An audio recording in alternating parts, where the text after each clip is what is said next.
5, 4, 3, 2, 1. How about we do it again? 6, 7, 4, 3, 2, 1. I think I followed it. Okay, let's try one more I time. definitely didn't. Ready? I can move you. Making review. Say 6, 6, 5, 5, 4, 3, 2, 1.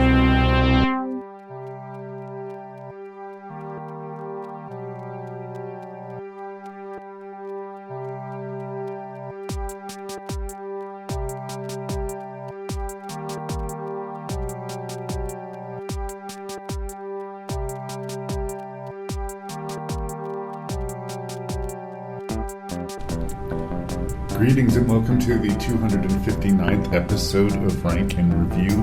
This is part 2 of Rank and Review's exploration of the Puppet Master franchise. And I want to set the record straight, or I want to just sort of put something out here right away. If you're coming in here and you're a Puppet Master fan, it's your favorite thing, you've got a cult affection towards it, you've liked it since you were a kid, stop listening now. I mean, I'm not proud of it, but I have to admit, I was defeated as a critic and as a person by the Puppet Master franchise.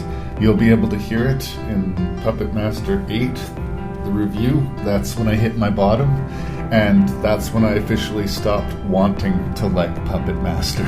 Like, I gave up, I threw in the towel, and I think it poisons the rest of the franchise. I think I honestly kind of, My personal distaste kind of overtook things, and I lost my sense of humor about it, and I'm going to admit it. I'm going to admit that happened. I have learned that Puppet Master is not for me. I found the series that is not for me. Rank and Review was defeated by Puppet Master. And I'm sorry. Lee Beckmann is a little bit more optimistic about things. I think he takes a fairer perspective on it, but I just wanted to be real. I lost my temper with these movies. You can send your feedback to me at ranknreview@gmail.com. That's ranknreview@gmail.com. Please check out the website at ranknreview.ca. And don't take it personally if you're a Puppet Master fan. I mean, this is 259 episodes. Maybe this day was going to come. Maybe it would be Puppet Master, maybe it would be something else, but here we are. You should go into it as usual expecting spoilers for the Puppet Master movies. Not that it's possible to spoil a Puppet Master movie. And you should go in knowing that there will be coarse language, most especially from me. Here we go with part 2 of the Puppet Master franchise.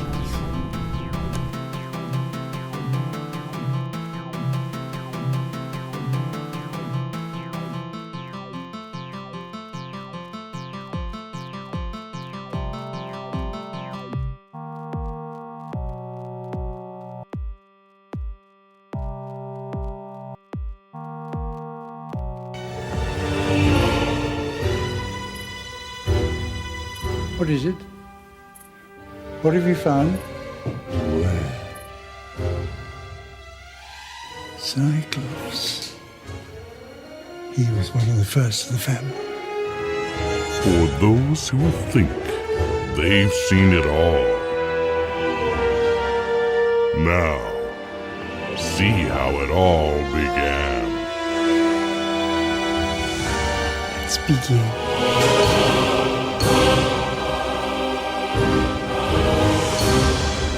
Cannot be saved, but the secret must be saved. You can make your puppets truly live. And there is little time. Shall we begin? Retro Puppet Master. Retro Puppet Master, Puppet Master 7. Directed by David Dakota. Yay! Based on characters created by Charles Band, written and produced by Charles Band, 80 minutes. Here's a weird thing about Puppet Master 7. It purports to be a prequel explaining to us the origins of the puppets. Now, I don't know about you, but I'm getting older.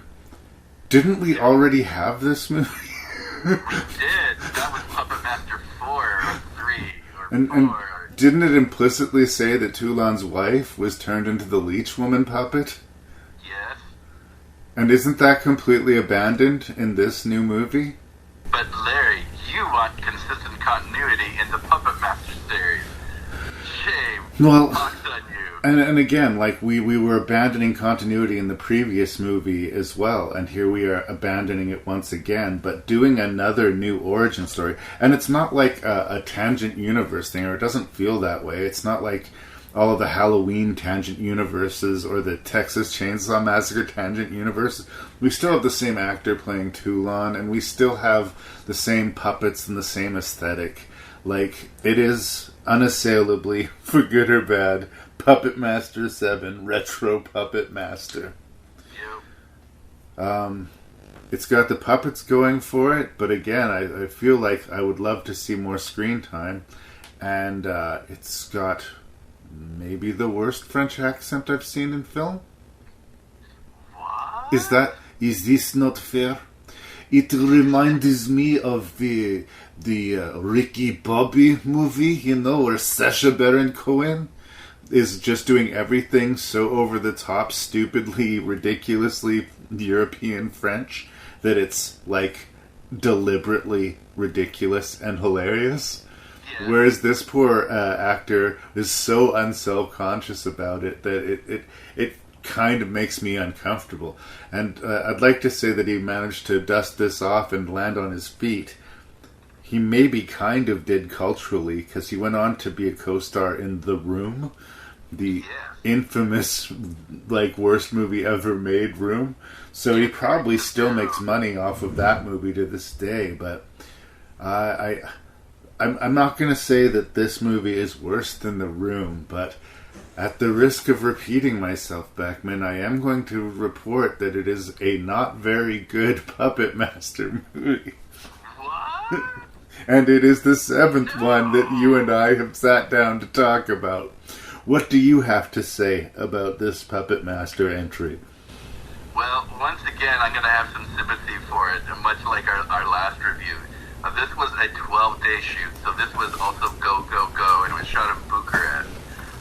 For the life of me, and I know it's show business. I get there's a business angle, but the fact that Charles Band owned David Dakota and said, "Can you make a PG-13 Puppet Master?" because he was going to be released with a whole bunch of like kid films he was releasing. No, you are basically you're doing an affront to your base. These are exploitation pictures. Like, at least have some blood. You know, well, that's what I do think the audience comes for, is they want to see the puppets fuck shit up. Right. And increasingly, I mean, we get pieces of it. We get teasers of it. And sort of in the sort of thwack, splat. Again, I keep going back to Friday the 13th. When you go back to them, they don't really obsess over the gore the way the reputation of that franchise has. It's like, it gets down to business. Yeah. So we don't see Jason on screen a lot, but they definitely deliver Jason. That's what we're there to see, and that's what we get. Yeah. And again, I feel like we're here to see the puppets do their thing. And when you take that out of the movie, I'm not sure what we're left with. It's interesting that it was consciously made PG. I don't think I knew that. Yeah. You know what I thought of while I was watching this? What's that? Masters of the Universe. Okay, I'll fight. The entire animated series of Masters of the Universe, which I loved, by the way, when I was a little kid, was produced by Hasbro Toys. And when they had a new line of action figures, they would approach the writers and say, work in this character into the story because we want to sell this. Like, it was very consciously an advertisement for children. Yeah. But the writers, took that as their assignment and they did the job. job. And revisiting them now, I don't get it, but I resent that it's kind of gross that it's an advertisement when you're all said and done. Yeah. Here's some truth about this movie. Yeah. Before it came out, the Full Moon has this whole sub-income revenue stream of action figures and basically art and toys based around their various series. Yeah. And they were releasing these new retro Puppet Master toys, and they wanted a movie to go with it, so they threw this together cheaply and quickly. Yep. It is not a movie. It is an advertisement for a movie, or an advertisement for toys based off of this movie. And Okay. at least when I was a little kid loving Masters of the Universe, I didn't know that they were like just totally like taking advantage of me, and because I collected all those toys, they had me hook, line, and sinkers. If it had Masters of the Universe on it, I fucking wanted it, right? And apparently there is that kind of feverish fan base amongst the Puppet Master series, and good for them for somehow achieving it. It mystifies me. I have to say, it mystifies me at this point. But this is a movie that was made to sell toys to adults, and it's as good as that would suggest, which is to say, it's awful. Well, it is a toothless Puppet Master movie. I do like I do like the puppets and how they're just all like one color and everything. We're seeing once again sort of the origin of where some of these puppets come from. But I have a question though. So Sutik is brought back, and this time it's played by an actor. Which, Yeah. I'm sorry, just wrong. No. I want my almost naked, aggressive cherry nipple villain puppet. That's what I want, not an actor. And three of our villains are mummies this time, and I'm not against mummies. I love mummies. What was up with the mummies is what I have written down here. Exactly. Forget the bad makeup that I think my daughter could do, but they're screaming to be puppets. They're screaming to be puppets. You have this golden opportunity, and you cast human actors. No. Do you know how much better all of these movies if every single character was a fucking puppet, Lee? Like, I think, yeah. all of these movies would be so much better. All of them. Every single one of them. Just go all in the puppets if that's what we want.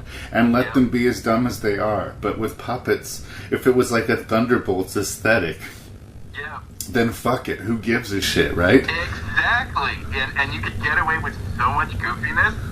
Yes, absolutely. I think that the first time in this series, I'm like, these characters are screaming to be puppets. For the love of God, if not do the puppet things, please, at least try to have some fucking fun with this. Well, their version of fun is like dad jokes, and like the voices of the mummies are weird. And every time they're on the screen, I'm looking at the bad makeup going, oh god. Because like, you can see their actual like normal skin sort of in the cracks of the makeup. Like this was like, it was slapdash. It was not good. And every single time the mummy showed up, I'm like, puppets. And so I got excited when like the actual puppets started attacking the zombies. I'm thinking, yay, more of this. But we needed more puppet on puppet violence. Yes, I will take a puppet fight every single day of the week. Did you also notice the amount of repetition in this movie? Yes.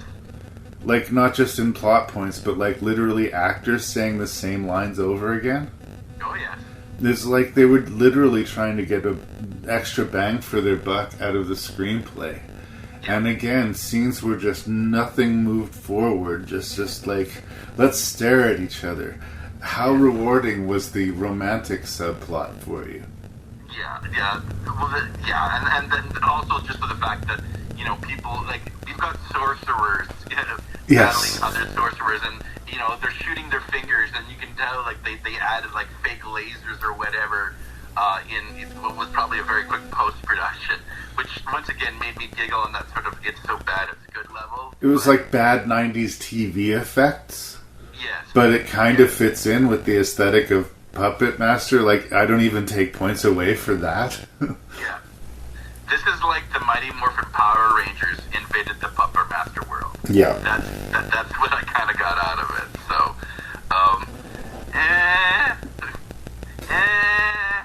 There's just not enough meh in the world. There just isn't. Like, I can't even say it's fine. At this point, if we find a Puppet Master movie where I can say, you know what, it's fine, that will be such a goddamn win for the franchise. Like, oh my. See, now I'm giggling. But okay, tell me more. Well, previous to this experience, like, because I can laugh and enjoy laughing at some of the Leprechaun ones, but previous to this, I would have said that my least favorite horror franchise is probably the Saw franchise. Okay. I just find it, like, pretentious. Like, it's like a Friday the 13th that thinks it's teaching us something, or that thinks it's, like, philosophical, or, like, has a moral compass, when it just doesn't. But I respect how hard they try with Saw. Okay. I mean, I just keep repeating myself. I think what I resent is the conscious lack of effort here. Well, I don't think it's lack of effort. I think it's short amount of time, and they have small budgets. Lack of means? I'm confusing lack of means with lack of effort, maybe? Yes. I mean, you know, at the end of the day, you've got to criticize what's on screen. So, like I said, I have a little bit of empathy or hey, like I said, I've made excuses. That Perkins 13 movie, I gave it a negative review, but if you listen to my review, you can hear me trying to give it a positive review. That Francis Ford Coppola movie you and I reviewed in that weirdo episode, Dementia 13. Oh, yeah. There was all sorts of reasons, and interesting reasons, why that movie sucked. But at the end of the day, we still have to kind of say that movie sucked. Yeah. And if I'm not going to sugarcoat it for Francis Ford Coppola, I'm not going to sugarcoat it for Puppet Master 7. Fair enough. Also, like, Dementia 13 also had its charm to it. Yeah. Where this, like I said, this feels like a Mighty Morphin Power Ranger episode. So We spend more time with these mummies than we do with our puppets. And when the puppets finally show up, I'm already over it, you know? Yeah. It's amazing how these 75 and 80 minute movies can seem so repetitive and, like, slow.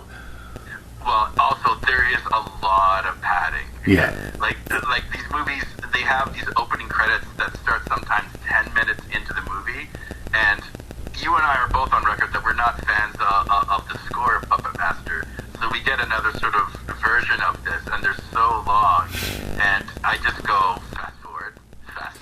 I feel like the synthiness is getting less obtrusive as we get out of the 90s and into the 2000s, but it remains a problem. I want to be won over by this. I want to not be the asshole who's wrecking everybody's favorite franchise. So I'm going to have to try to approach it again. The next entry. What does a fan want and what will a fan forgive? Because looking at these movies critically is just not working out for me. Well, I think it's going to get worse before it gets better. I'm just having that feeling. Okay. I do like the story, and this has nothing really to do with the movie, but apparently Greg Sestero that you've talked about, who is infamous for being both the roommate and in the movie The Room, apparently he was just walking around Bucharest where this film was shot, and the director got wind. He was handing out photos of himself as any actor would, and asked him if he could. And the director asked him if he could speak some sort of accent, which we had the bad French accent, because he was French apparently, and got the part, and had to tell his roommate Tommy Wiseau that he wasn't coming back as soon as he was. it was then just sort of distraught, allegedly started a workshop, and out of that workshop came the script of The Room. So I think we have Retro Puppet Master to thank for The Room. So it can't be all bad, can it, Larry? The list of crimes climbs ever longer. See, I think at the end you're gonna have this like anti-Puppet Master T-shirt. I'm starting to feel this way, man. I'm starting to feel like really bad that I like championed this film series. No, dude, Puppet Master Legacy is gonna be amazing. I believe it. I believe it. All right. Okay. I'm gonna hold you to that. Okay. And when you hate it, I'm gonna be like, see? Whatever Toulon's hiding, this looks like a great place to find it. What is this? This is a robbery, Mr. Hurst. Don't you know anything about Andre Toulon? I know he had a secret, and I know that he passed it on to you, and that could be your death sentence. You'll never control those creatures. They're mine!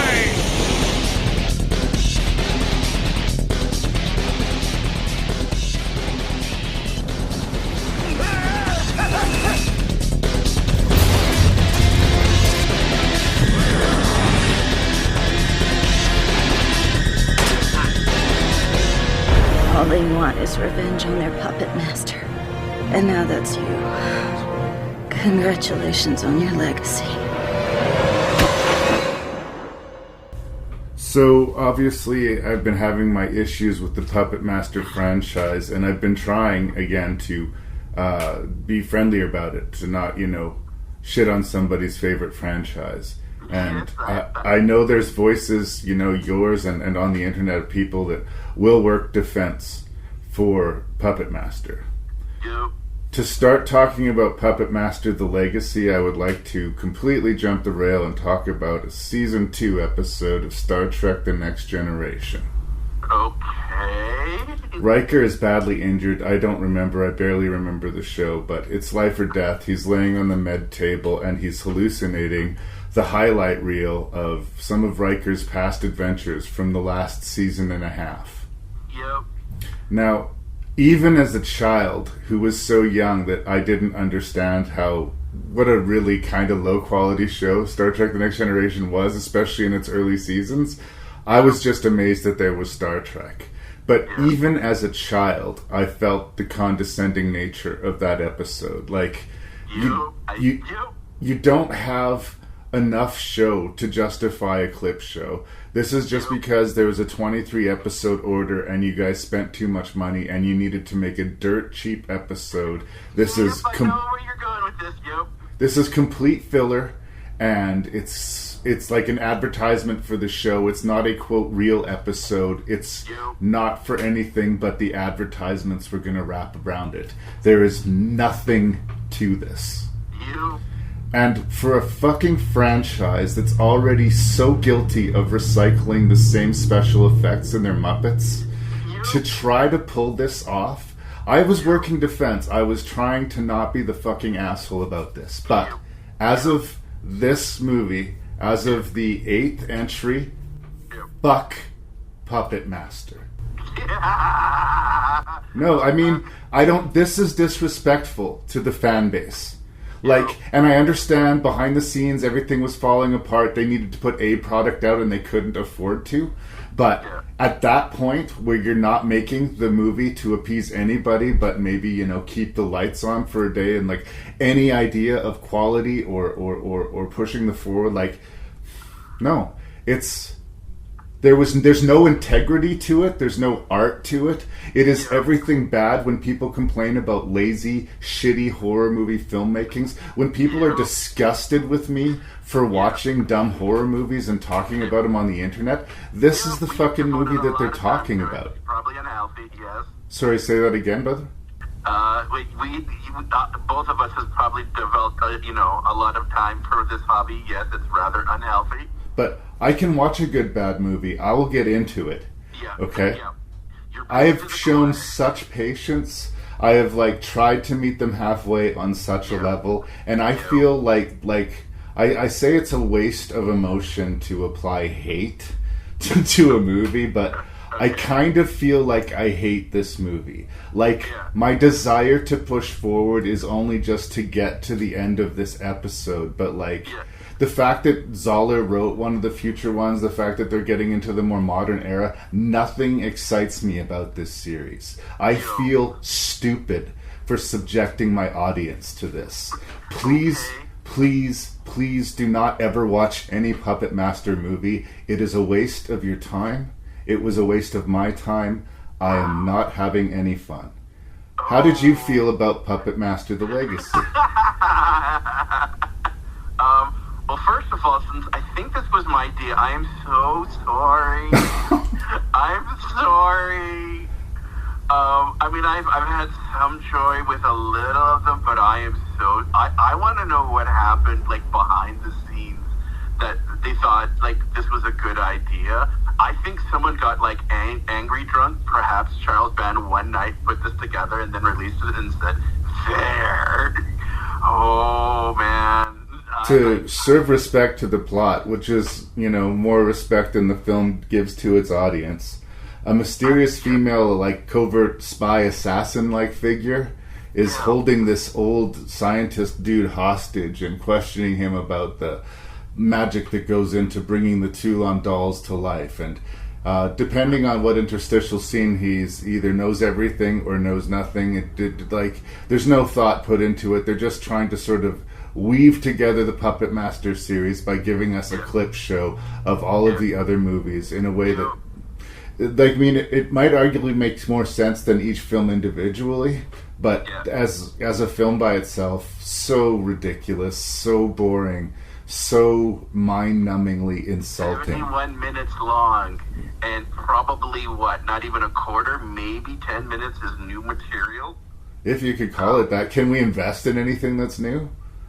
Well, doesn't she sort of end up torturing him for like some of the story? I don't know. Well, first she's trying to find the dolls, but then it turns out she was hired by the dolls, and whatever. Like, I can't invest any energy in the review. Like, I don't mind if this is a really short review, because this doesn't deserve our attention or like, critical eye. It has so little respect for us that I feel we're giving it too much respect by talking about it. Do you remember the movie Terror in the Aisle from... Sure, but it advertised what it was. It knew what it was. It was that. Here's a bunch of clips, your favorite clips from horror movies, and let's talk about them for a little bit. Not quite a documentary, basically just an advertisement for horror movies, right? Yeah. Yeah, see, that was Terror in the Aisle is a good version of what this is. Wow. Honestly, like, when we had agreed to this, if I would have known this was what it was, I probably would have said, like, let's just delete this out of respect. Because it's not a movie. It's not a movie. I'm so sorry. Can we talk about, Lee, what a devastating, like, heavy judgment upon the franchise it is that this movie would be considered the highlight reel? Like, if you were to watch this Legacy, Puppet Master Legacy, and don't, like, they're showing you bits of each of the previous movies, so at least you'd be saying, okay, this is what the Puppet Master franchise is about. It would be like a good, quote, entry point. Can you imagine? Like, what a waste of our time. And not just this movie, but by proxy now, everything that came before it. Yep. I'm thinking, like, out of all the reviews you've done for this show, is this probably the worst movie you have reviewed? Just my morale is low. Like, I keep... Like, it's like I'm trying to housebreak a puppy, and I keep thinking it's gonna not shit on the house, but then it's actually shitting in my bed. You know? Yeah. But, see, does the completist in you want to do this? You can do this, man. No, we're gonna see it through, but the fight is out of me, you know? Like, if this was a boxing match at round 8, I'd be begging my coach to throw in the towel. Wow. Just so it would be over. So, how do you feel? I just, on behalf of horror fans, I do think it's kind of insulting. You know, on behalf of people who, want to make movies and can't, on behalf of people who take it seriously, on behalf of people who respect their fans. I'm done. Is there anything else you want to say about this piece of shit? No, I just want to know, what happened behind the scenes. They were basically shuttering. They don't make another Puppet Master for 10 years. Even though it's a micro-budget studio, they just weren't making enough money. Direct-to-video movies were not making the guaranteed buck that they used to, so... Yeah.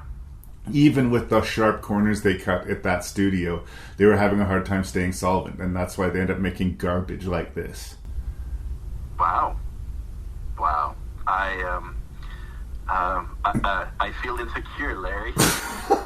I feel like I haven't let you have your say. I apologize. Well, I don't know what else to tell you. I mean, it's even the sequences that go on forever. And it's sometimes not even the good sequences, and it seems like there was alternative takes. Even if the series, was sort of the Monty Python joke, they did it once, maybe just for a little bit in every movie, recycle shots, fine, but the sequences they told, that go on, they just go on forever and ever, and there's long sequences of people just walking, and you're going, cut it down, and it's 71 minutes. Why? Life is a precious thing. Life is a precious thing, and I felt it dripping away. You know what? I was angry after it over the thing. I'd wasted my time doing that. I felt low and insecure. You do it, Larry. Wow. Again, sometimes they say the right movie on the right day, the wrong movie on the right day. It was, I couldn't believe it was a clip show. And then over and above the fact that it was a clip show, it was just incompetent. Yeah, and even the ending, the ending. What is it? Who points at the camera? She gets shot, and as she's dying, she still feels like the puppets are having their will, and that some climactic endpoint has happened. I'm just waiting for those credits to roll. My eyes are so dead. My soul is so dead. Yeah. Somebody says, and this is for you. Dun, dun, dun. And then whoever she was, who we didn't know or care about, died for the puppets. Yeah, and then there's a thank you to all the fans that's actually in the end credits, and you just go, Man, if I was a genuine fan of the Puppet Master, I have to believe that would make me just question everything. You know what? You know what would actually make me feel better, Larry? What's that? A cookie. Have a cookie. Let's stop this.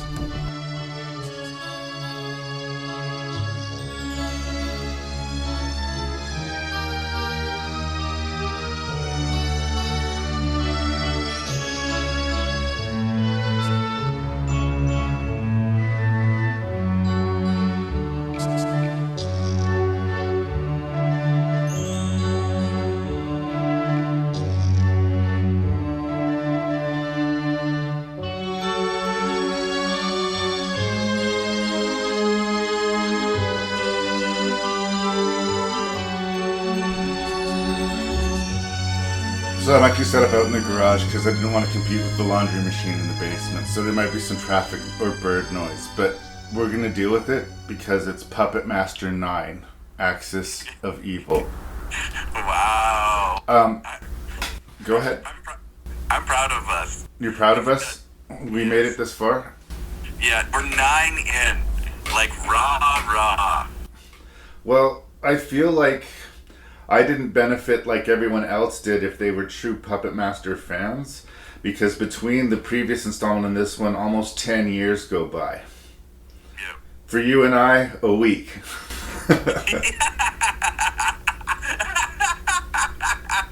Yo. I don't know if I should apologize for the tantrum that I had when we last met and talked about the Puppet Master, but I was feeling pretty fed up. I think that came across. And yeah, there were some hurt feelings, yes. Yeah, and David DeCoteau is back to direct this installment, and that doesn't fill me with a lot of hope necessarily. But I will say, by DeCoteau standards, everything's relatively in frame and competently executed, I guess.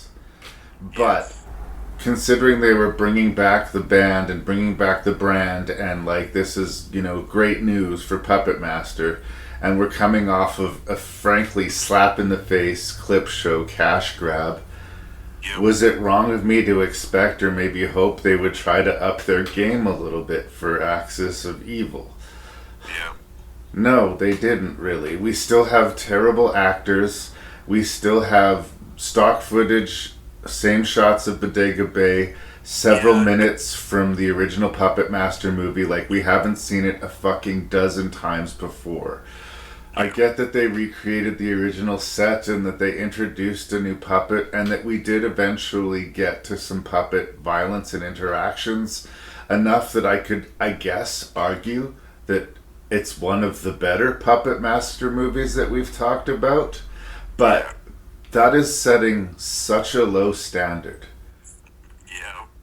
Yeah. To say I'm not excited about talking about this or any Puppet Master movie is to underwrite my contempt for the entire project. So I'm like, I get that this is a better than average Puppet Master, and like that there are things that the Puppet Master quote fandom would get into about this, but I defend it the way a beaten wife would defend the husband who abuses her. Because of course it's cheap, of course it's stupid, of course they reuse footage, and of course they disrespect their own audience. At this point, what else should we expect from Puppet Master? I hand it to you. Wow. I see this more as a missed it's just the same. Oh, you keep on freezing on me here. It was a missed opportunity and then what, brother? I see this more as a sort of like a missed opportunity. I mean, you've got puppets and you've got Nazis and you couldn't come up with anything funny. Well, again, I made that note at the very top of the beginning of the first episode. Like, please have some fun with these puppets. And they largely haven't. There are moments where they do, but I feel like this is pretty strangely straight-faced for how goofy it is. Yeah, well, I mean, the whole reused footage, it's almost kind of like a Monty Python reoccurring gag with this movies. I was starting to get a little worried when we saw more and more of Toulon Suicide. Like, they do, like, a fair chunk. Do you know who Tom Sandoval is, Larry? Who is Tom Sandoval, pardon me? Do you know who he is? No, who is he?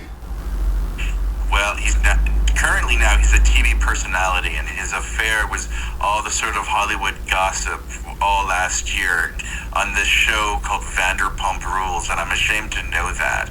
But here's a younger version of him as an actor, which makes me just sort of, you know, acknowledge the fact that reality TV is, you know, it's made drama anyways. Now it's still an actor just playing on a sort of different stage, if you know what I mean. Right.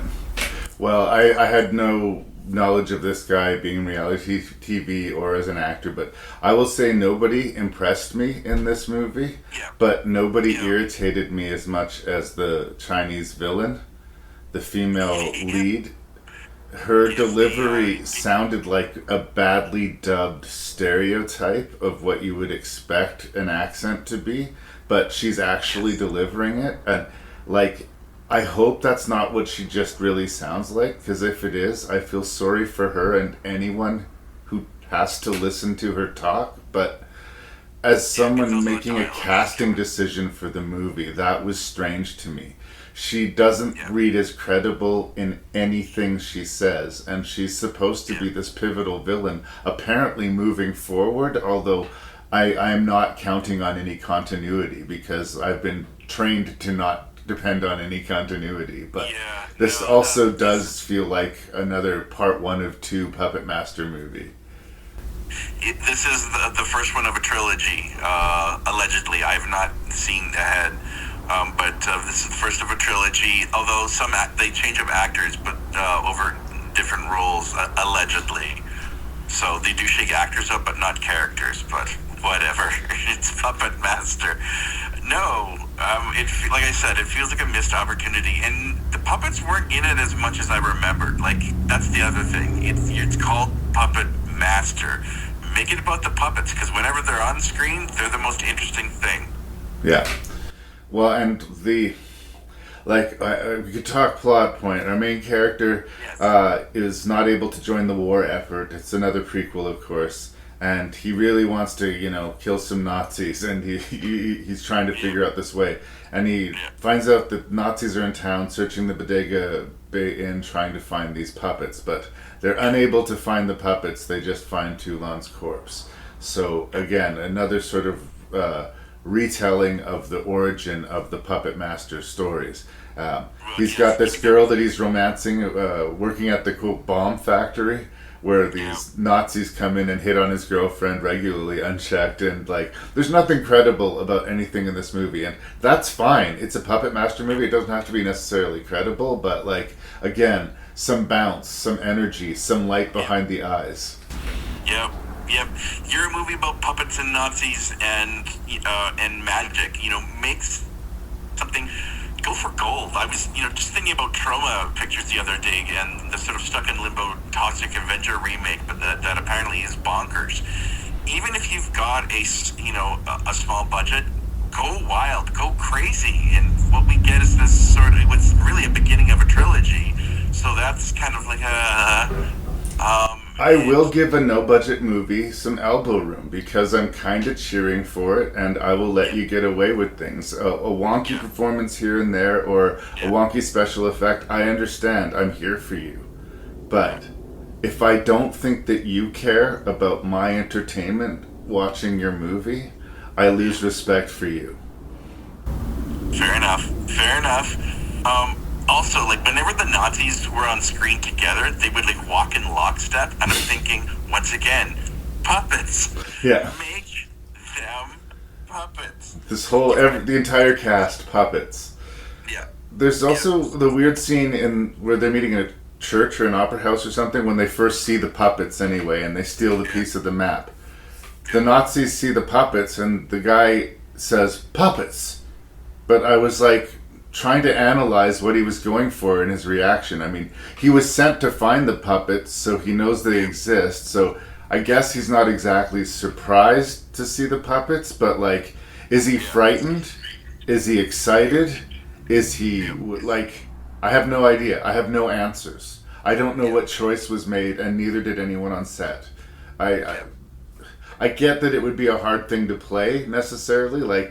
You're in a tough situation as an actor, but I felt I got most of my pleasure out of the movie feeling secondhand embarrassment for the cast, or cheering for them. How did you approach this scene? What did you do to get through it? How did you keep your chin up getting through this moment of Puppet Master when you're working against an actress as obviously terrible as this woman is? How do you just keep going? Do you talk to the director about it? Do you just I'm just going to hold up my end of the scene and I'll look hopefully better by contrast? These are the thoughts that are going through my head, not the rising tension or the plot inclinations, or is this crippled kid going to be able to somehow redeem himself and participate in the war effort and get to kill him some Nazis? I don't care, and I don't care because I feel like they don't care. Okay. I'm also going to say, where's the horror? I know we get a couple of scenes, but some of these movies have this sort of Frankenstein kind of vibe. There's now different. This is but the fourth Puppet Master in a lot of ways. I'm talking about the character, because Toulon makes it through a couple of movies, and that role's been passed down. You can use.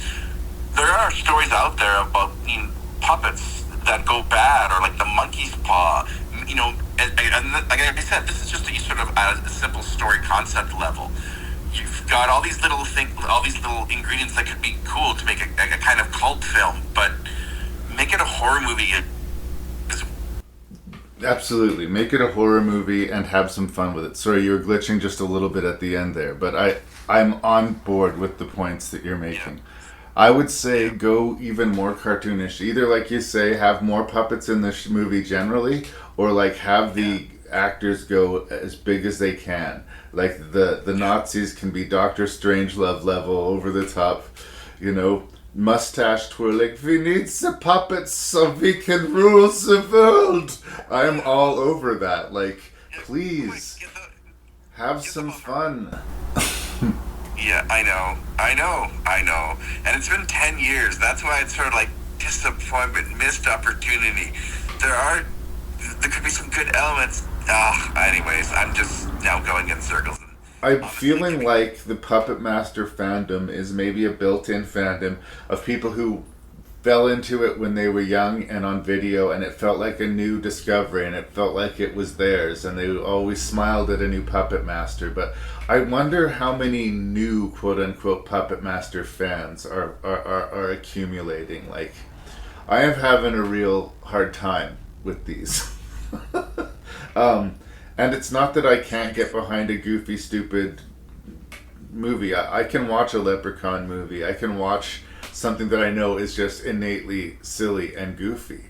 But I think the movie also has to know that it's innately silly and goofy. And 9 movies in, I still feel like the franchise doesn't have an identity. Like, that's almost an accomplishment in of itself. Okay, yeah. I'd say it definitely has an identity, whether it's a good identity. Right.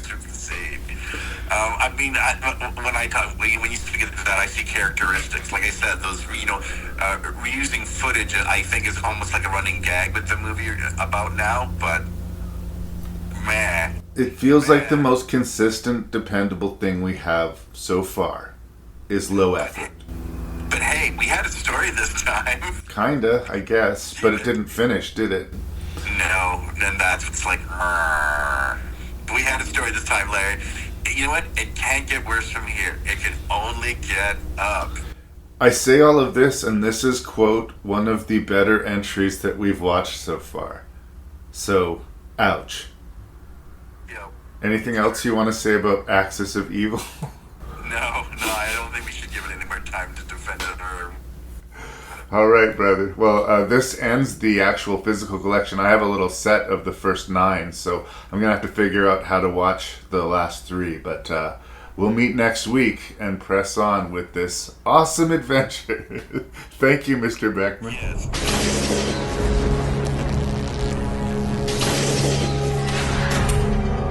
My dream. A soldier who will never die.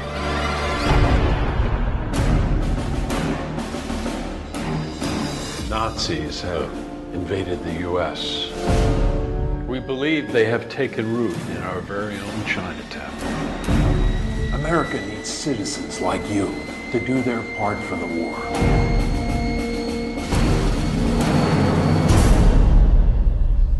You gotta be shitting me. This is the army I told you about. This calls for trained professionals like myself. Well, we're all you got.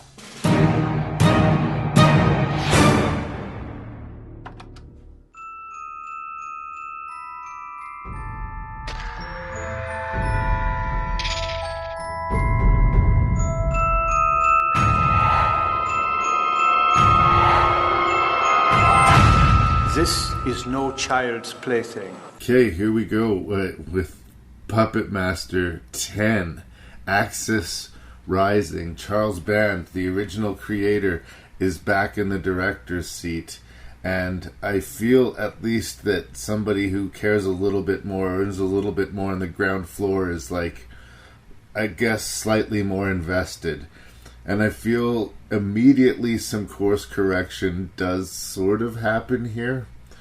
We start right away, and a Nazi gets his face drilled by one of our puppets, and the worst character from the previous film, the sort of Asian puppet master, to use a appropriate puppet master word, is shot in the face and taken out of the series.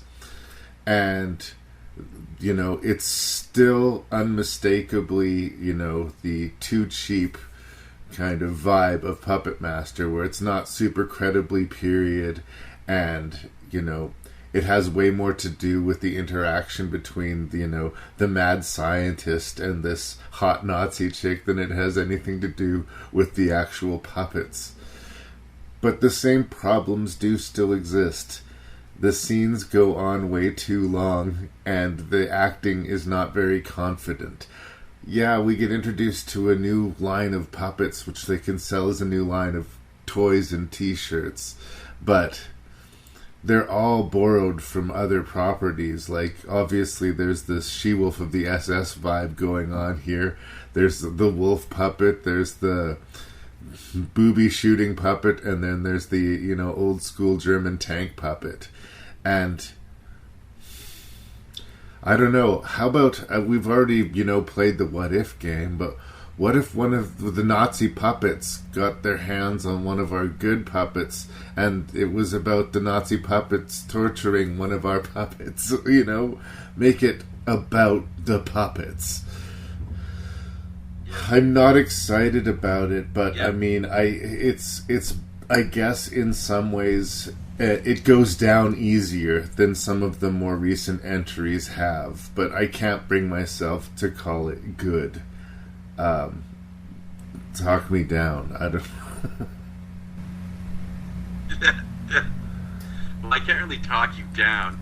I think it's going in the right direction, but at film 10, is that a compliment? I mean, no. I guess I sort of, as a lover of cult movies and things like ridiculous, I guess I sort of Ilsa SS she-bitch puppet.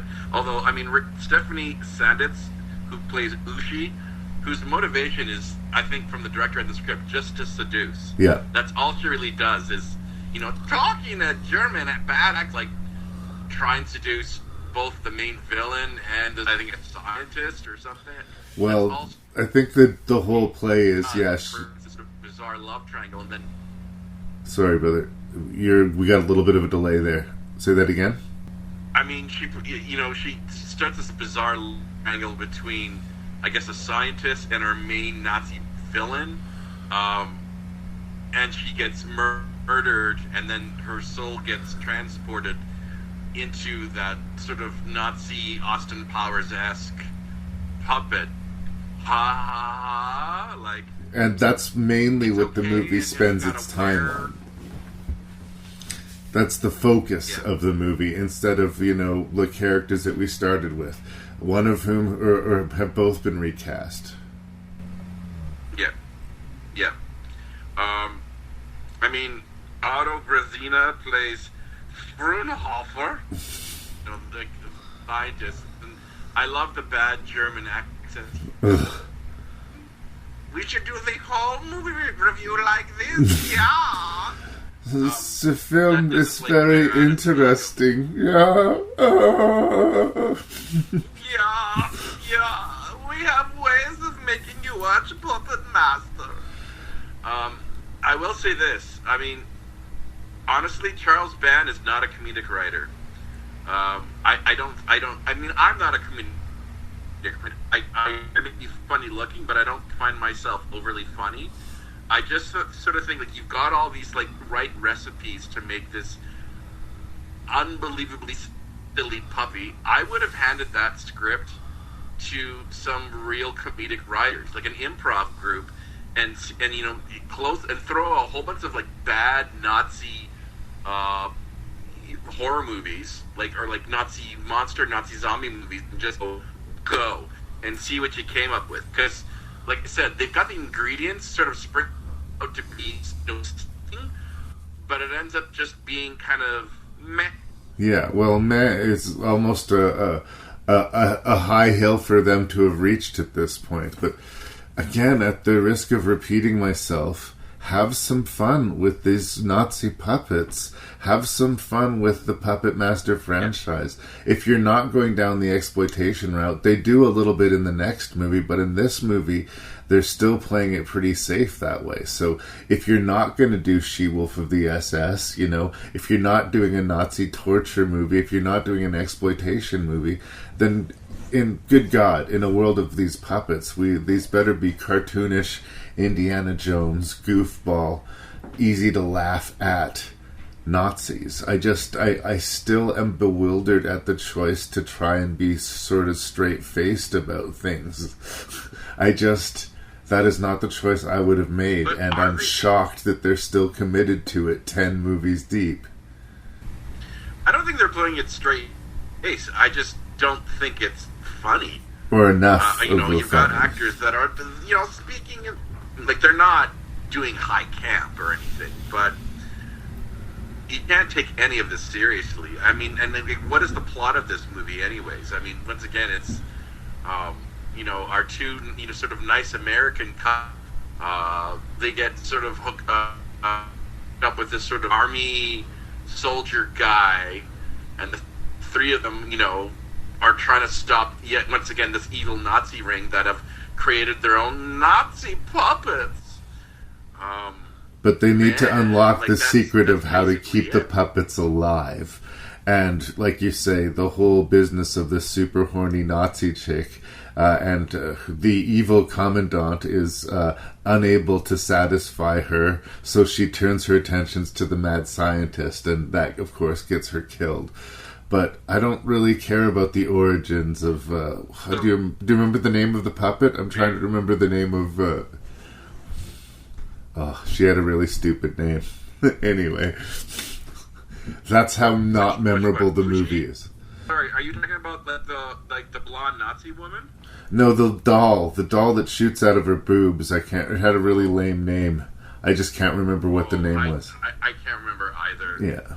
I just called her, you know, boob Nazi. She shoots bullets out of her boobs. Like, that's as deep as they thought about it. But still, I watched it a couple days ago and I can't even remember the character's name, which, again, doesn't speak well of the movie. But I do appreciate that band at least seems to care a little bit more. The score sounds less cheesy and synthy. They've spruced it up a little bit. The actors are more dealing with the script being too long and drawn out and not really well written, instead of just being base level incompetent. Like, these are baby steps, but I guess they could be embarrassingly called improvements. Yeah, it is, but not enough to make go, you have to go out and see Axis Rising. That's my Puppet Master fans. It's like, alright, and even saying that it's alright is kind of giving a it's just there, and it once again kind of feels like a missed opportunity. The new actor that's taken over is equally bland. I don't think they improved particularly on him. He does seem to forget that the character was supposed to have a limp, right? He was supposed to be impaired. That was the reason he couldn't go to the war, right? That seems to only be acknowledged in certain scenes. And the puppet action, except for the Nazi puppets being invented, is kind of spare. We get a little bit at the beginning, and one of our puppets are, you know, in the custody of the bad guys, but there's nothing to invest in. And again, I think because this is the Axis trilogy, they're always looking forward to the next movie happening and not feeling the need to wrap things up. One of the things that we've learned repeatedly, and that we will continue to learn, is that nothing that happens at any point in this series at any time matters. Whatever happens in this installment doesn't matter in the next one, even if it's a two-parter, even if it's the same director, even if it's the same writer. The lack of interest or respect to continuity is just something you have to accept, or you're not into Puppet Master, apparently. Yep. That's all I can say is yep. Yep. Is there anything else we can say about Axis Rising? Not a whole lot, man. Like I said, it's just there for a line. Yeah. Yep. But for all of the shit I've been talking, it's an upward trajectory. It's been better than a lot of them. Ouch. Don't be afraid, Eliza. He's a friend.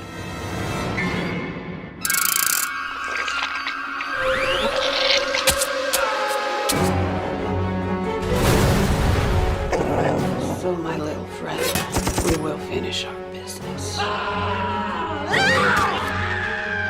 dreamed of cities in flames. You dare challenge me, a dwarf! I have never tried to control them, only to guide them. Silence!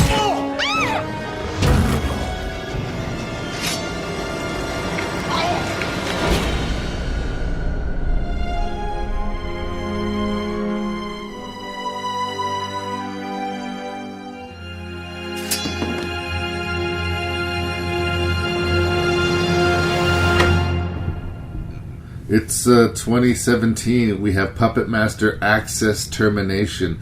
Charles Band is back, and he's embraced digital effects.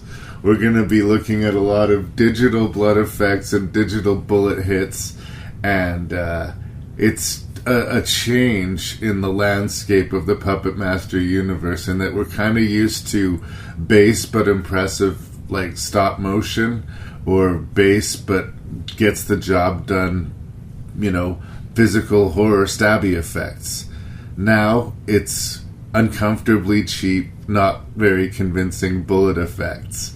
And it's just like the way the guns fire, the way the bullets hit. It's just another layer of disbelief that's put on top of everything.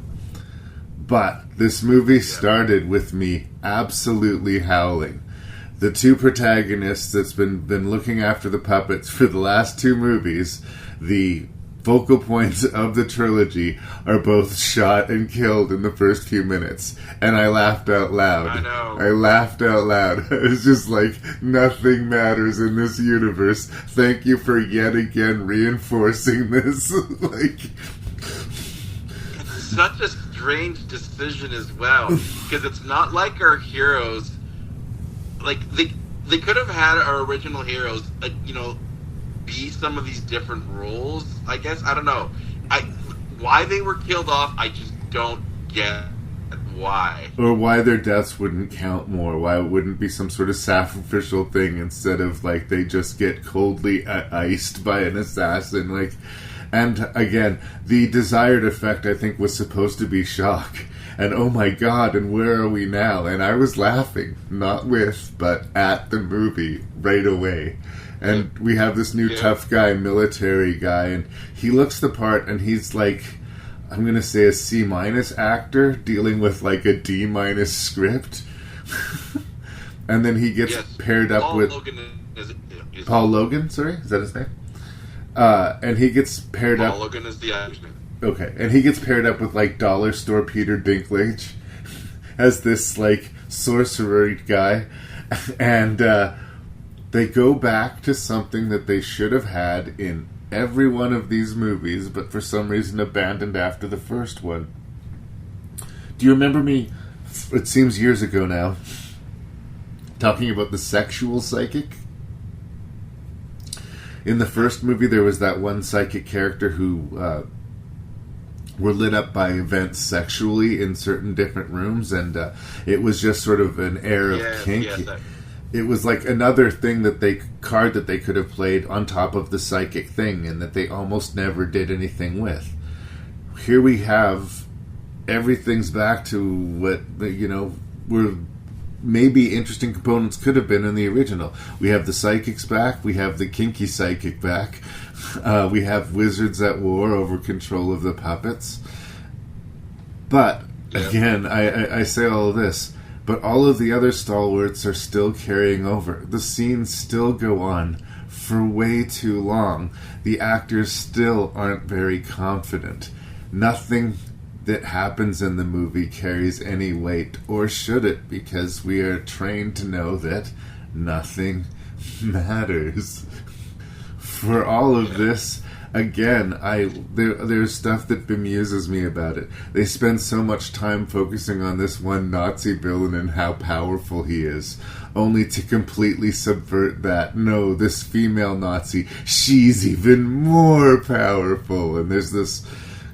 I know. This power dynamic that I feel like Charles Band must be into some sort of domination, subjugation, power trip kink, because I don't feel like it's the Nazi agenda or the Nazi, like I say, cartoon villain that interests him. I don't know. It's the torture aspect. It's the domination aspect that seems to be the thing that makes him fascinated with puppets. And again, they're already making micro-budget movies about moving puppets. They completely hinder themselves. To also then add in their historical pieces about warring wizards, like, they don't have the means to make these movies. So the charm could and should be watching them try, doing their very best to pull it off. But I just feel like Charles Band's going to keep making these until someone notices that they're bad. And he must be able to make them cheaply enough that, like, it doesn't matter. Like, the rate of return is there for him. And slowly but surely I see improvements. But as you said in the previous review, the 10th, this now the 11th Puppet Master. It's a good thing he owns this studio. It's a good thing he can self-finance these movies, because who else would get this many swings to get to a movie this mediocre? How do you feel about Access Termination? Well, getting better in increments, but once again, is that a good thing? And why does Blade, he doesn't talk, he just kind of breathes heavy? Yeah. I've never noticed that before. Usually Blade just kind of like opens his mouth and like these sharp screws come out of his eyes, but this time it's like he picks when he talks. He's like a heavy breather who would call someone on the phone and breathe into the phone or something. Yeah. I'm glad they brought the psychic back, and I'm glad we had a psychic fight, because the one point the villain like uses his finger, and I was waiting for him to go, I squished your head, I squished your head. I'm crushing your head. Psychic fights were interesting, and I went, I crushed your head. And it was good. They had like the puppet violence was back. I kind of giggled because there's some parts where it's one shot, but I think it's like one shot superimposed over another one, where they had small actors dress up as the puppets to run down the hall. Right. But they look incredibly short towards the real actors, and that made me giggle. Allegedly, if you paid a certain fee, you could be like a background Nazi, to which I kind of asked, really? People actually paid Charles Band to be in this movie, but okay. Fans got to pay their way in to be Nazis. And again, that must mean there is a rich fan base that love these movies enough that they want to be a part of them. But, usually people don't pay you to be in the movie. Usually you pay them to be in the movie. Like, what a racket. Yeah. Look, if the Twilight series is 5 books deep and 4 to 5 movies in, then yes, Puppet Master can exist as well. No. It's and the blood is back. It's probably the bloodiest the Puppet Master series has been. The sex is back too. Yep, the sex is back too, which was, for an exploitation picture, yay. Why not? I guess the answer is money. He just doesn't want to pay an actress to do nude scenes, but it's an exploitation genre. You're dealing with Nazis in this sort of ridiculous realm. You started with the whole psychic sexual angle. I don't know why this is a card you didn't play, because it would only expand your audience, and it's kind of expected. I'm not saying you have to have boobies, but this might be the rare franchise that genuinely could have benefited from more exploitation. I'm trying to think what else I can say about, the Access Termination. Also, choose a villain. It was weird just having Strombacher. I'm not even saying that remotely close. He was kind of our big bad, but all of a sudden he's overtaken by Dr. Gerald Ernst. Just, I guess, I don't know, pick a main villain, I guess, in some way. But I really didn't care. And it's hard to care for any of these characters, especially since, like you said early on, our 2 heroes from the first 2 movies are just executed by an assassin within a minute of the opening of the picture, and I'm kind of like, oh well. So we got all these new characters that we have to get used to. Let's invest with this new crew. They're fine. And they were fine. I wasn't annoyed by them like earlier episodes. They were fine. But y'all. I don't know. I don't know what else to say about really the Puppet Master series, Axis Termination. It's getting slowly better. Once again, I don't think Charles Band is a comedic writer. As I said in the past review, I would have said, okay, here's all the ingredients here. You've got Nazi puppets like a it's not quite a werewolf, the were-varmint, I think it's actually called. And then we have, the booby puppet is back. We've got this other puppet that's like puppet half-tank. And believe it or not, they battle each other, but eventually... They turn on their evil masters like they've done in every single other Puppet Master movie, right? And I am shocked and appalled that they did that, yes. It's like we're collecting action figures with each movie now. That's what the movies are about. But I don't think Charles Band understands what a trilogy is. This was supposedly the end of the Axis trilogy. And there's no through-line story. There's through-line characters within the puppets, but they're 3 individual movies with 3 individual storylines that don't tell an overarching story. And that I guess get progressively better, but never get particularly great. I will say that they're watchable. Like if you're bored on a plane or in a hotel room, I guess you can watch them to pass the time. But there's always got to be something more interesting to watch than Puppet Master 11. So, yeah. And the puppets are like they're very trusting of a lot of people. Like I don't even know how they latch on to like all the people through the series. They're just sort of there. They want to be looked after. They get killed off. I guess so. And all of a sudden they're under the wing of this rather small, pint-sized actor. I don't even know what the correct term you want to call them. And his adult daughter, and there's other people. He was saying that he had a Russian accent, and his accent wasn't even quite British. It was just bad. Like, he was confidently sucking through that whole movie. I kind of was a little cringe embarrassed for him. But, again, it wasn't on the page for him either, but, like, what is that accent, and what is this weird status thing that's happening between you and this buff, swole military guy that, I don't know. Yeah. There's nothing super credible about the movie. I guess I kind of preferred the female Nazi torturer in that I guess it was that sort of Ilsa she-devil of the SS hot quality that they were going for, but yeah. It's in the right direction, but we're at chapter 11. Yeah, I know. It's but instantly forgettable, man. That's all I can really say. Yeah. About Axis Termination. Warning. This motion picture is one of the most violent films ever made. There are 21 scenes of puppet violence and sadistic cruelty graphically shown. The content and subject matter may be upsetting for those under 18, those with weak hearts, and those of delicate nature.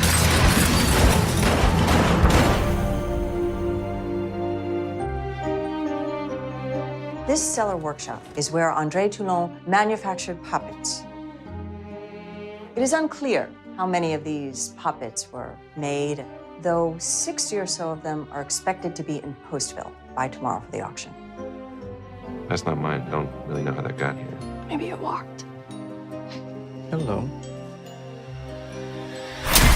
Jesus. Well, you definitely seem like a toy that a maniac would make. What the?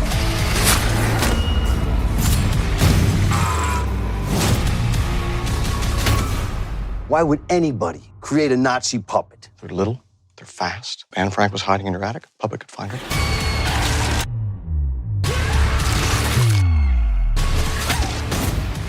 So this is the 12th Puppet Master movie. We've made it, Lee. We've made it.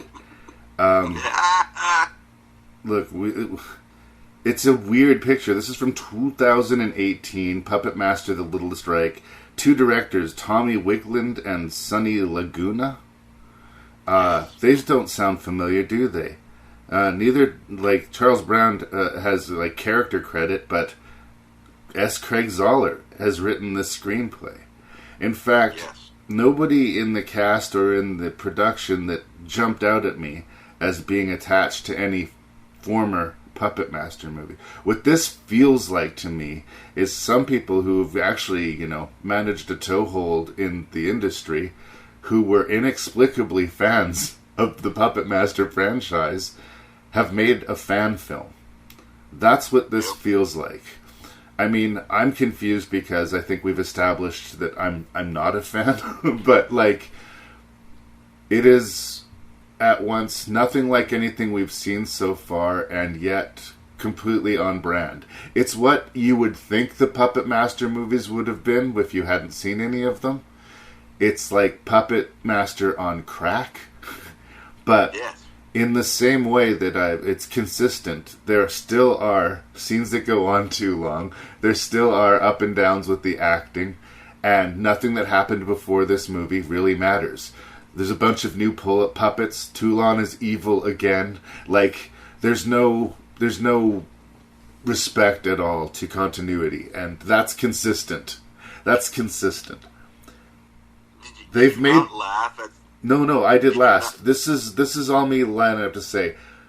These people who have nothing to do with any of the Puppet Master movies beforehand and are doing a slapdash kind of tribute fan film, was what it feels like, complete with cameos from horror people like Udo Kier and Barbara Crampton, and it feels like they're really trying to, prop up Puppet Master and say, woohoo!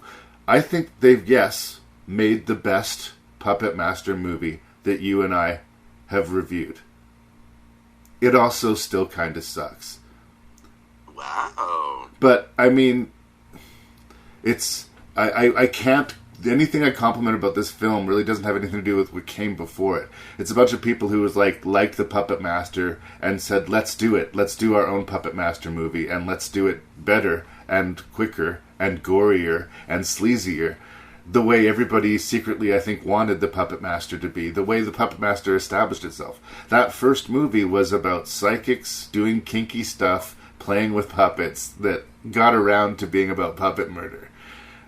This movie brings the gore and brings the, sexuality and the exploitation and the unapologetic weirdness that this entire series should have had.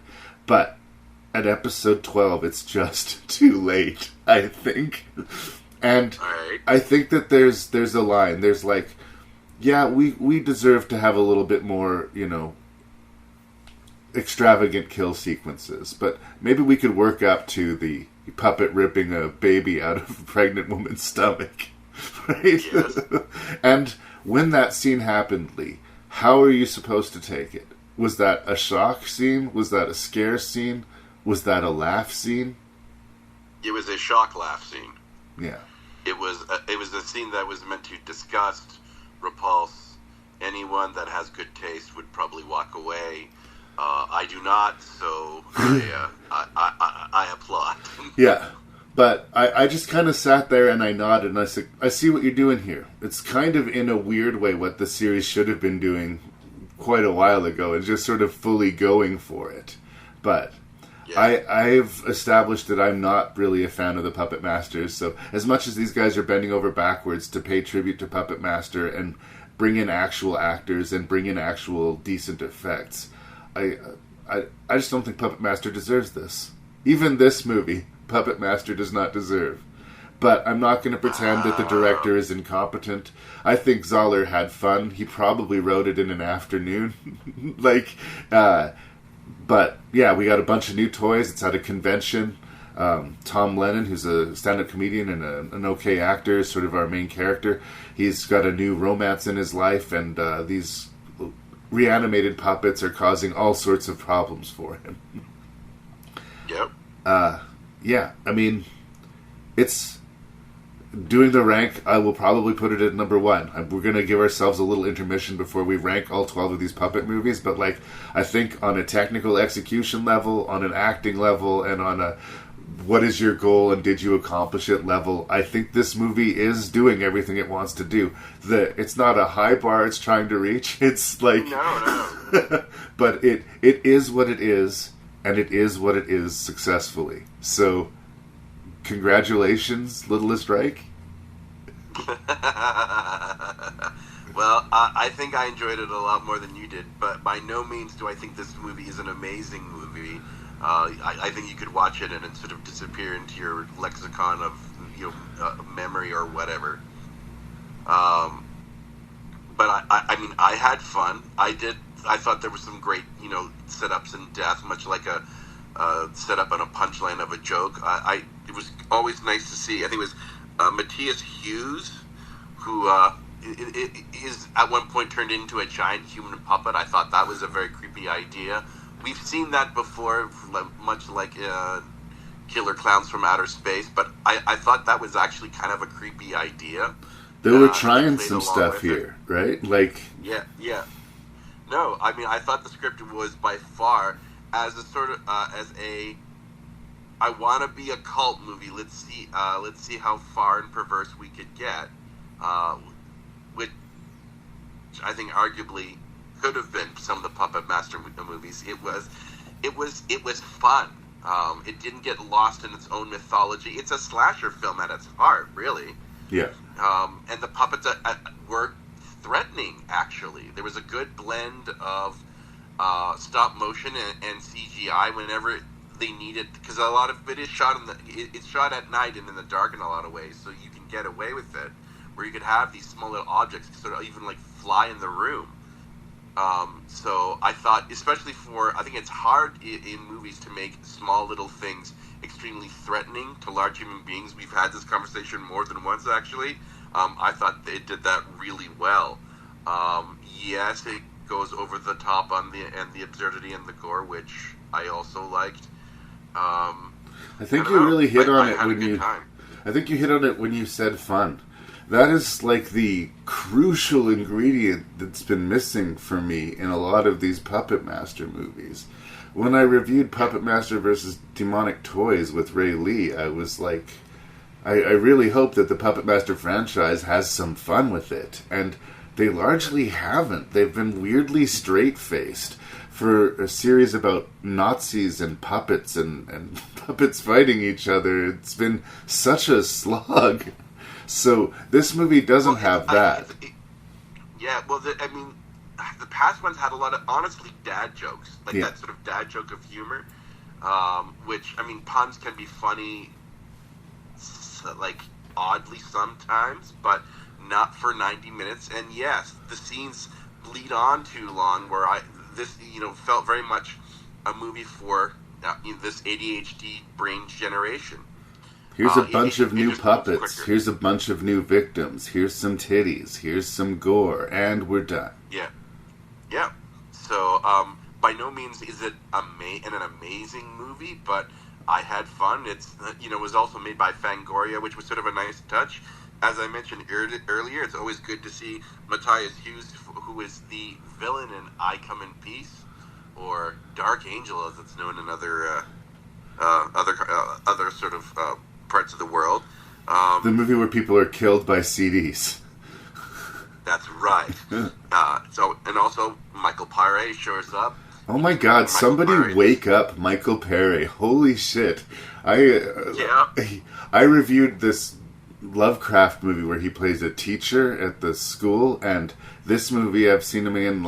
He looks like he is half asleep. Someone needs to shock him into awareness. Get help from Michael Paré. What happened, dude? Well, I think that's part of the joke, though. Is they couldn't. There's no way you're supposed to take this movie seriously. So he's supposed to give this somewhat ludicrous, intense, cliche. But he's not. He is dead flat. It's not even a table read. It's terrible. But I do wonder if that's done deliberately. Good to see Charlene Yee, but it's sort of the same thing. She's so. I think just kind of poorly directed. There's supposed to be some sort of romance between her and that other actor, Nelson Franklin, but it just feels so pedestrian. But I thought her death was pretty funny. How many movies have you seen where the people jump from the third floor into a garbage bin and just dust themselves off and everything's fine? Well, she misses the bin. Yeah, no, it was good. Also, it was, I was going to sort of call it Jenny Palliser. I've never seen her before.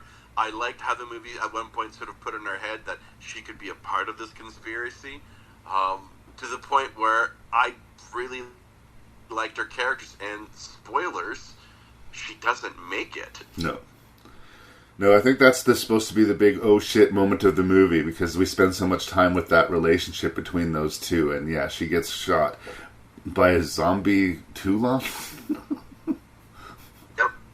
Yep. But at that point, I don't care. Always good to see good old Udo. Is it Udo Kier? Am I saying that correctly? I think so, yeah. Yeah. And Barbara Crampton, who seems to be in a different movie. All of her scenes were clearly shot separately from everything else that was happening, and that was pretty obvious. But I like seeing Barbara Crampton, I'm not going to lie. And not her first Puppet Master movie. Exactly. No, the movie always is a lot better when it has Barbara Crampton in it. I don't know, dude. I mean, I enjoyed it for what it was. It finally got there for what I was hoping could be of the series. I don't know how many more, but I liked that they were a threat again, which I hadn't felt for like the longest time. The puppets were bad. They brought the gore. They brought the boobs. There are other Puppet Master offshoots beyond this, but for now, this is where our Puppet Master journey stops. But I think it's completely appropriate that the movie ends on a to be continued, because I guarantee you, whatever Puppet Master movie comes next will not follow this movie at all. See, and I laughed really hard when it said to be continued. I thought, here is the punchline of the Monty Python-esque jokes, where you're like, oh, no more. But it's funny because it feels like they're doing a tribute or an homage to Puppet Master, but it's also kind of an indictment, because it's better than any other Puppet Master movie. But I think that's maybe also part of the joke. I don't know. It's fun. I liked it. And again, on a different day, in a different mood, when I hadn't already watched 11 Puppet Masters, if I wanted to watch this in isolation and just sort of laugh at the absurdity, yes, more than any other Puppet Master movie, for sure, I could do that. But it's just interesting that nobody who was on the ground floor of the Puppet Master franchise had anything to do with this movie. And this movie is way better than anything that had anything to do with the original Puppet Master franchise. Like, what does that say? It says that I think there were a lot of people who actually secretly loved this terrible film franchise that probably entertained a lot of like geeks or nerds who like to watch movies in their parents' houses. Yeah, that's what I think. Who found them at that right age, or just were able to find a way to laugh at them that for some reason I have failed to with these two episodes. But like, man, I don't get it. They don't get enough screen time. They don't have a consistent personality or light behind them. Like, I don't feel like there's a real guiding force behind the ship. I mean, Charles Band cares about them more than some of the other directors, but I don't know. I feel like they're making the movies so cheap that they at some point gave up on the idea of them being good. They just had to be good enough.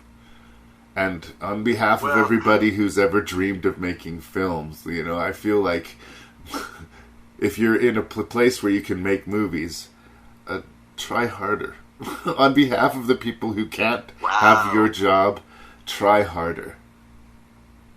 I think we also have to keep in mind that some of these movies were shot extremely quickly, like 6, 7. I know, I'm acknowledging that.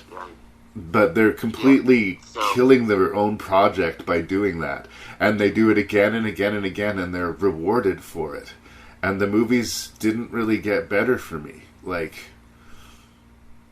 if we'd started from that place and we'd gone to this, but it was basically 11 movies that were mostly bad, and then one movie that was mostly good because it was kind of making fun of the other movies. Well, I think they're acknowledging for what they are. There's a shot in the movie where, you know, we're seeing this doll run away. Like in the background is getting smaller and smaller and smaller, and the puppet never, like, it's obviously on a crane somewhere or a dolly or something. It's acknowledging about how silly this movie series is, it's a little bit of that affection that I enjoy. Yeah. No, and that's what I was missing. That's my flaw. I don't think it's your flaw. I think that there's some trying movies in this series, and I mean, I do think there's some opportunities missed with some of the ideas. I think the first couple of movies obviously have a lot more polish, and maybe they needed to stay away from the whole fantasy element. I don't know. But at the same time, it's about puppets, man. It's about puppets. Well, The Littlest Reich wins the day for me, but it doesn't redeem the series. But let's worry about the ranks next.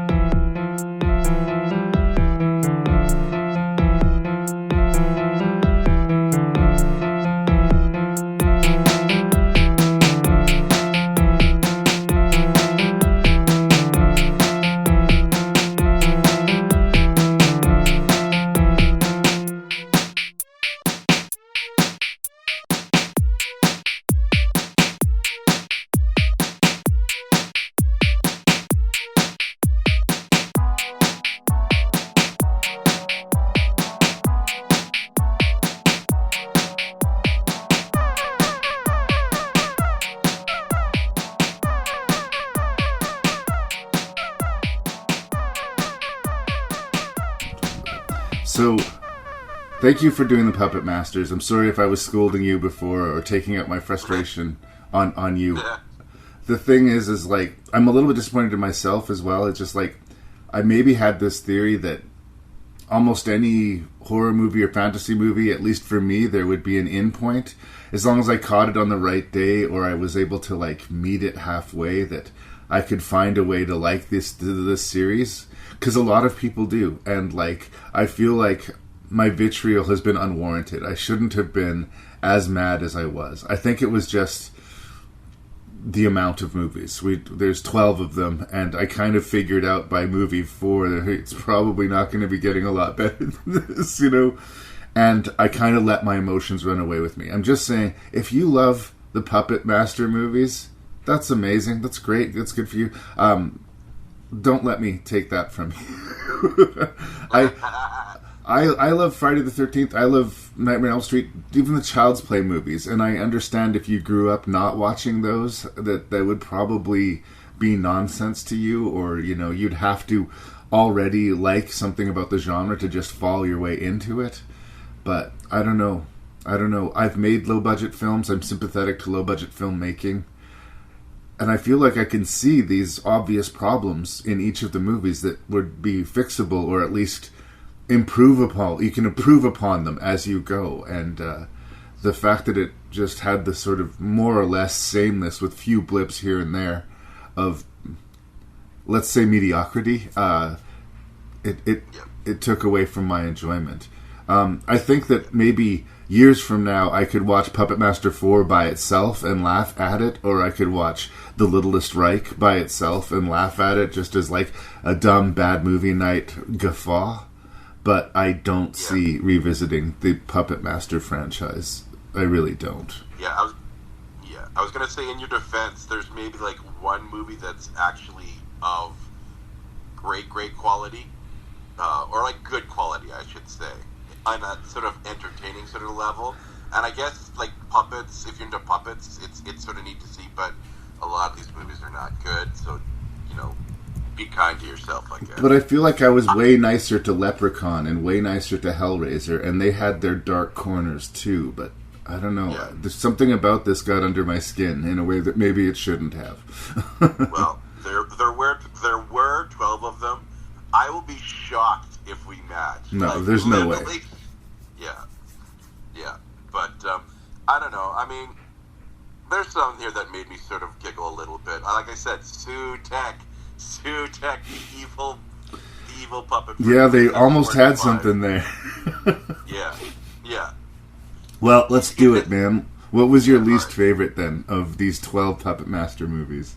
You will be shocked and appalled that number 12, I have Puppet Master: The Legacy. What? Not really. Yes, which is not really a movie. Anyways, I'd say it's more of an advertisement than a movie. But whatever. Okay. The less we speak of that, the better. Number 11. This surprised me a little bit, but the fact that your Puppet Master movie was kind of toothless, I have number 11, Retro Puppet Master. Okay. Number 10, I have Puppet Master: Axis of Evil. I'm going to put, like, really the trilogy here. They're really, like, coming on top of each other. Right. I just found them full of dad jokes. Like, they just weren't that funny. Right. So, number 10, Puppet Master: Axis of Evil. Number 9, Puppet Master: Axis Rising. Number 8, Puppet Master: Axis Termination. At number 7, this surprised me a little bit. I thought it would be sort of lower in the list, but Curse of the Puppet Master. Some troubling performances, but I kind of liked the story a bit. Number 6, Puppet Master 2. Wow. Yep. I don't know. I just didn't like it. I just kind of found it disappointing. Number 5, I had Puppet Master 3, Toulon's Revenge.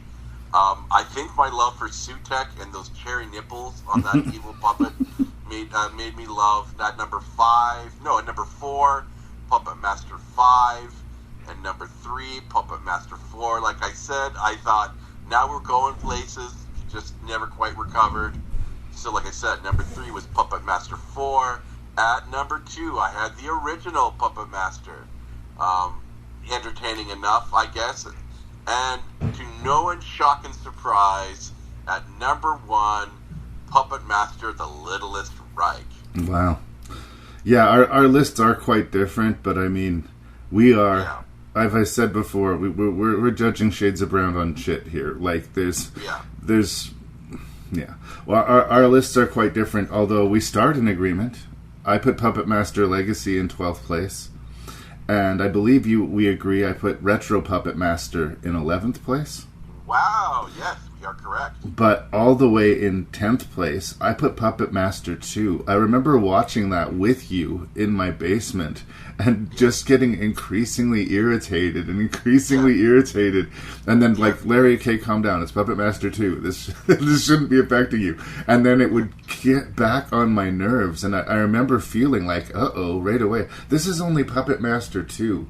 But it was the first one that really started that. Let's make all of the scenes like a Saturday Night Live sketch. That it goes on way too long. We know what the scene is. We get everything we need done in the scene in the first 2 minutes. But there's still 5 minutes to go.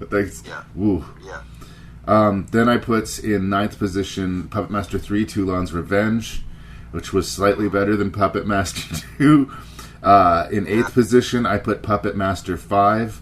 Because I really liked Puppet Master 4, but I felt like Puppet Master 5 utterly dropped the ball. Fair enough. Then, like you, I kind of put the Axis trilogy together, but maybe in a slightly different order. I put Axis, then Axis of Evil, then Axis Termination, then Axis Rising. Yep. Then we have the ever-important Curse of Puppet Master, which introduced that tank puppet, which was, vitally important to everything that happened. Yeah. And then the top 3, which are the closest that I can come to recommending. Puppet Master 4, which has puppet villains along with our puppets, and, I don't know, a weird, goofy energy. At least in the first half of that movie, there's something that's like, I got a little bit, maybe we have something here. Yeah, that's how I kind of felt. The first Puppet Master was the one that I still felt potential and promise in. It's a little bit kinky. It's obviously cheap and high concept with the magical walking puppets and everything, but I feel like they had places to go at watching Puppet Master 1. And in first place, I will put the 12th installment, The Littlest Reich, the one that has the littlest creative connection to any of the other Puppet Master movies, which is, like I say, more of a fan film than it feels like an actual entry in the Puppet Master franchise. But it has polish. It has a modicum of, professionalism to it. And the people making it love Puppet Master. And I felt that in a way I felt in very few of the other Puppet Master movies. And their love of the Puppet Masters made me want to love it more. So we're agreed on the top and the bottom, but I think we mainly agree that the middle of the Puppet Master is blah, and we did this so that you don't have to. Yep. So much so, Larry, that you get to choose the next series. Okay. Well, let me chew on it, brother. Thank you for doing this. I'm sorry if I growled at you a couple times. I sound mean like a Papa Bear or something, but you know me. I'm just a big old teddy. I know. Is there anything you want to say to sign off on the Puppet Master franchise? I'm sorry. That's all I gotta say is never put me in charge. You were not meant to lead. I'm a good follower. No, I like that you're as into doing the podcast. I never have to bully you into doing a podcast. No. I don't enjoy saying no to you, Lee, but sometimes I've learned I have to say no. What? No. All right, man. I'm going to sign it off. Boom. All right.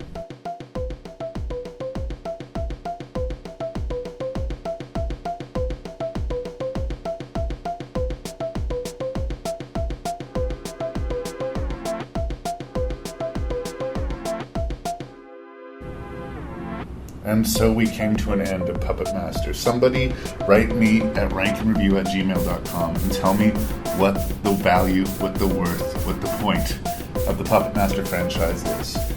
I mean, I get it if you saw it when you were 12 and you just never lost your affection for it. I have guilty pleasures in my life too, but I have to say, you can be a bad, dumb, cheesy, cheap movie, but want to be more than you are. Have motivation behind the movie. Have energy behind the movie. Make me believe that you want this movie to be good. Because otherwise, you're fleecing me. And worse than that, you're living a dream that other people would take seriously. So if I overstated things, I apologize. Feedback goes to ranknreview@gmail.com. Please check out the other podcasts in my friend group here. We got the Lifetime of Hallmark, and of course the Shelf Shedding Movie Show hosted by Jason DeBray. Big thanks to Lee Beckmann, and I hope he took my abuse with good humor. I'm going to lick my wounds, and we're going to come back for another episode of Rank and Review, and I'm going to love movies again.